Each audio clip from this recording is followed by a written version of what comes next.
ধন্যবাদ।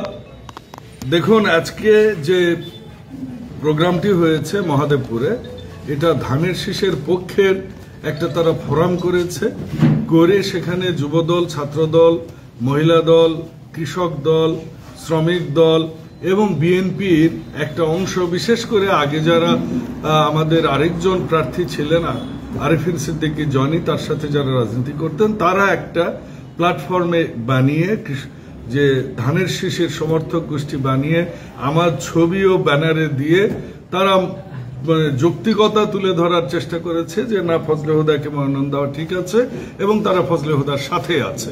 কাজে এটা কোনো একক সংগঠনের ব্যানারে হয়নি। আমি রাজনীতি করা মানুষ, আমি রাজনীতির সাংগঠনিক কাঠামোগুলা মেনে চলতে চাই এবং সে কারণেই যেদিন কোনো একটা বৈধ সংগঠন প্রোগ্রাম করে আমাকে দাওয়াত দিবে অবশ্যই আমি আসব। আর এই মহাদেবপুরে তো কাজ করছি, বিভিন্ন ধরনের সামাজিক কাজ করছি, আমি বিভিন্ন মানুষের সাথে, পেশাজীবী মানুষদের সাথে মতামত বিনিময় করছি, মুক্তিযোদ্ধাদের সাথে আমি বসেছি, আমি সাংবাদিকদের সাথে মত বিনিময় করেছি, আমার সামনের পরশুদিন শিক্ষকদের সাথে মত বিনিময় আছে, ব্যবসায়ীদের সাথে আমার এই সপ্তাহে মত বিনিময় আছে। আমি আমার কাজগুলো করছি।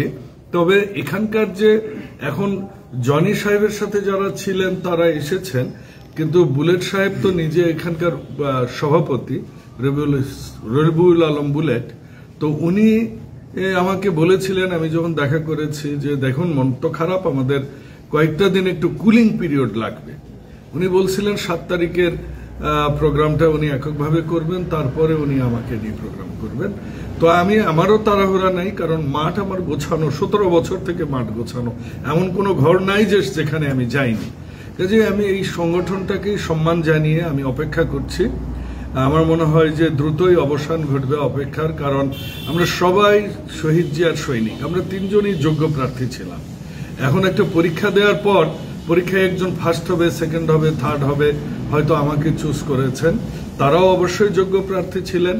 এখন এই মুহূর্তে আমাদের দরকার হচ্ছে বাংলাদেশের স্বাধীনতা সার্বভৌমত্ব রক্ষার জন্য যে 12ই ফেব্রুয়ারিতে এস্টিমেটেড ডেট, ফেব্রুয়ারির প্রথম বা দ্বিতীয় সপ্তাহে হবে যে নির্বাচনটা আসতেছে, এইটাতে আমাদের সবার ঐক্যবদ্ধভাবে বাংলাদেশ জাতীয়তাবাদের রাজনীতির জন্য, শহীদ জিয়ার আদর্শের জন্য, দেশ গড়ার জন্য, শিক্ষার জন্য, স্বাস্থ্যের জন্য, সাধারণ মানুষের জন্য কাজ করার স্বার্থে আমাদের সবার ঐক্যবদ্ধ হয়ে আমরা নামবো। এবং এখানে আমি আশা করছি ল্যান্ডস্লাইড ভিক্টোরি হবে।